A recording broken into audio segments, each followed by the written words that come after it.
welcome back to Motech Performance. I'm Mike, behind the camera is Jay. We're going to talk about this car. If you follow us on Instagram or YouTube, you've probably already seen a few pictures of this car going around.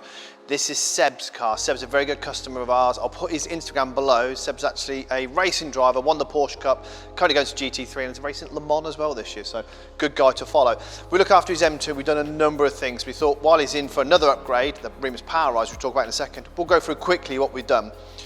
Pretty much everything on this car. We did the full carbon kit, the CS style front, Eibach springs, we changed the wheels out to the CS style, the Remus race exhaust with the black tips, and he came back in for the res delete, pipe across panel filters, just a perfect looking sounding M2. Hockenheim silver, the gloss black bits and the carbon, just works really, really well. Today's back in for this, the Remus Powerizer. Tuning box, I'm sure you'll know what they do. Works really well on this car. This car should see on good fuel, around about the 500 horsepower mark. It's a plug and play device. Pretty easy. I'm sure there's plenty of stuff online that you can read about how tuning boxes work.